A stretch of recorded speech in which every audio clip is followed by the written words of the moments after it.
The British are coming! The British are coming! When someone hears the phrase, the shot heard around the world, oftentimes they will think of the start of the American Revolution.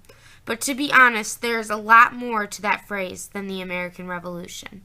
This phrase was used for the first battle of the American Revolution, the Battle of Lexington and Concord. In the years before the battle, tensions had been rising between the colonists and the British. The British passed many tax laws onto the 13 colonies that included the Stamp Act, Sugar Act, and the Tea Act. These acts caused major resentment throughout the colonies. In April of 1775, a man by the name of Joseph Warren learned from a source that British troops would be marching to Lexington and Concord that night.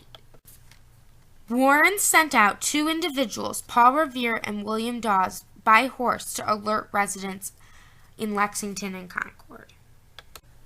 Both Revere and Dawes traveled separate ways to Lexington by horse to alert the residents and Minutemen of the oncoming British troops. They rode through the countryside yelling to the residents, "The British are coming!" until they reached Lexington and was able to warn Samuel Adams and John Hancock so they could flee before they could be captured by the British troops. When the British troops arrived on Lexington Green, they were very shocked at what they saw. They saw about 80 militiamen ready to fight the hundreds of British troops.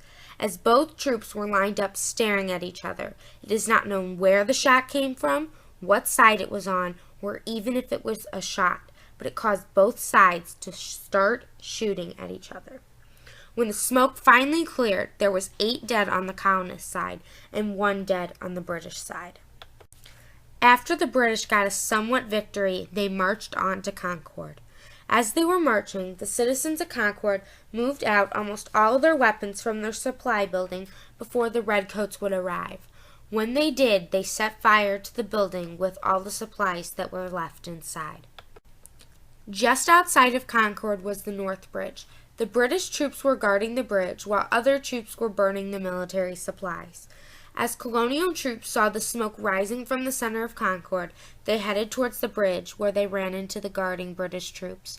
The British troops tried to destroy the bridge, and another fight ensued.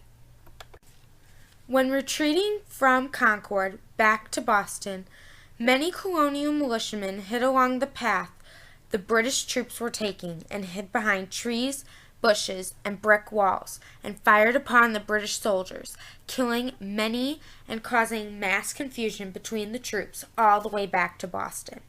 The success of this retreat was a major accomplishment for the colonists. This battle was the start of what is known as the Battle for America's Independence. One of the most well-known phrases of this war even came from this battle, and it was, "The shot heard around the world." The British are coming! The British are coming! Now the ride of Paul Revere set the nation on its ear, and the shot at Lexington heard round the world.